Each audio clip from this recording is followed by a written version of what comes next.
আপনার স্বামী আগের মতো আর আপনাকে ভালোবাসছে না, সময় দিচ্ছে না, কথা বলছে না, তাহলে কেমন করে সেটা ফেরত পাবেন?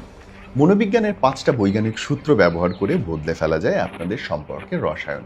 আজকের এই ভিডিওতে আমি আপনাকে সেই 5টা থিওরি বলতে চলেছি, যাতে স্বামীর ভালোবাসা বৃদ্ধির মনস্তাত্ত্বিক এবং বৈজ্ঞানিক উপায় আপনি খুঁজে পাবেন। নাম্বার 1, অক্সিটোসিন ও ফিজিক্যাল টাচ।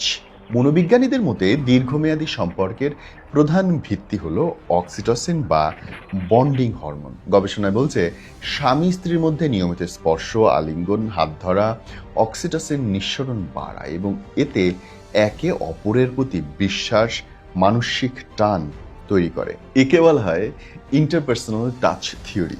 দিনে অন্তত কয়েকবার ছোটখাটোভাবে নিজের পার্টনারের শরীরে স্পর্শ বা প্রশংসা মস্তিষ্কের স্ট্রেস হরমোন কর্টিসল কমিয়ে দেয় এবং ভালোবাসার অনুভূতি বাড়াতে সহায়তা করে। সুতরাং আপনার হাজব্যান্ডকে বিভিন্ন কারণে বা অকারণে সচেতনভাবে স্পর্শ করবেন আর তাকে প্রশংসা করবেন। Number 2, positive reinforcement. মনোবিজ্ঞানী বিএফ স্ক্যানারের এই তত্ত্ব অনুযায়ী যখন কোনো আচরণের জন্য প্রশংসা বা পুরস্কার পাওয়া যায়, মানুষ তখন ওই কাজটি বারবার করতে চায়। প্রয়োগটা কেমন করে হবে? স্বামীর ছোটোখাটো কাজ, যেমন বাজার করতে যাওয়া, আপনাকে সাহায্য করছে, হয়তো বিছানাটা গুছিয়ে রাখছে, এই জন্য সরাসরি তাকে প্রশংসা করতে হবে। তাকে দোষারোপ করা বা ক্রিটিসিজম করার বদলে তার ভালো কাজগুলোকে হাইলাইট করতে হবে। বলতে হবে, তুমি এই কাজটা ভালো করেছো, ওই কাজটা ভালো করেছো। 10টা খারাপ কাজ সে করতেই পারে এবং সেগুলো আস্তে আস্তে ঠিক হবে। কিন্তু আপাতত তাকে ঠিক করা, ভালোবাসা ফিরিয়ে আনাই যেহেতু আমাদের প্রাথমিক উদ্দেশ্য, খারাপ জিনিসগুলোকে অ্যাভয়েড করি। আমরা তার ভালো কাজগুলোকেই বারে বারে প্রশংসা করব। এই রিওয়ার্ড সেন্টার সক্রিয় যখন হয়ে যাবে, তখন কিন্তু আপনার প্রতি সে আরো বেশি যত্নশীল এবং উৎসাহী হয়ে উঠবে। নাম্বার 3, এবার বলবো গ্যাটম্যানের 5:1 রেশিও।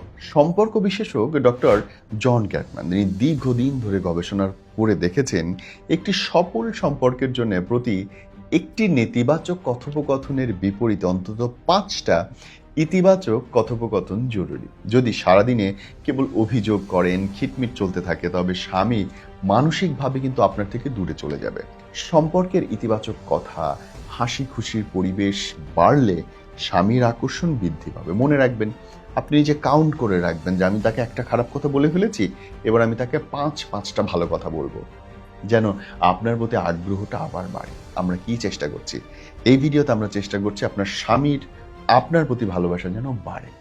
এইটাই প্রথমে মনে রাখতে হবে। নাম্বার 4, মিউচুয়াল রেসপেক্ট ও ইগো সাইকোলজি।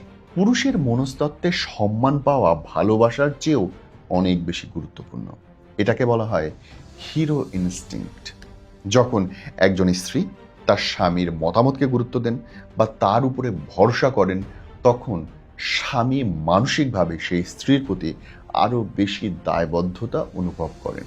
তাকে ছোট করা বা অন্যের সামনে হেয় করা বা সম্পর্কের মাঝে দেওয়াল তৈরি করা, এইগুলো থেকে দূরে রাখতে হবে। নাম্বার 5, সেলফ গ্রোথ ও নভেলটি।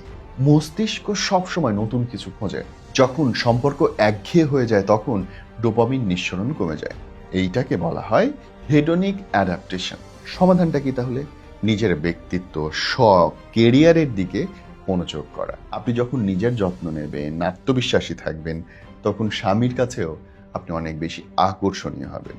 আপনার নিজেকে নতুন করে প্রেজেন্ট করতে যদি ভালো লাগে, তাহলে তার দেখতেও কিন্তু ভালো লাগবে।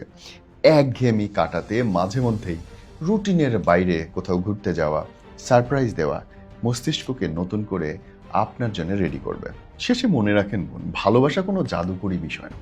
এটা হচ্ছে একজন আরেকজনের প্রতি সম্মান, প্রশংসা, সঠিক হরমোন এবং বন্ডিং এর ফল।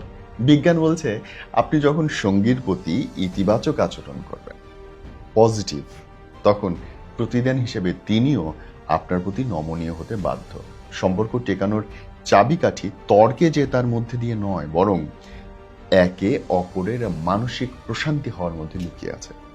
যদি আপনি নিজের অংশটা বোঝেন, আপনার কেমন করে ব্যবহার করতে হবে তার সঙ্গে, তাহলে সেও অবচেতন মনে আপনার সঙ্গে কেমন করে ব্যবহার করতে হবে তা বুঝে নেবে।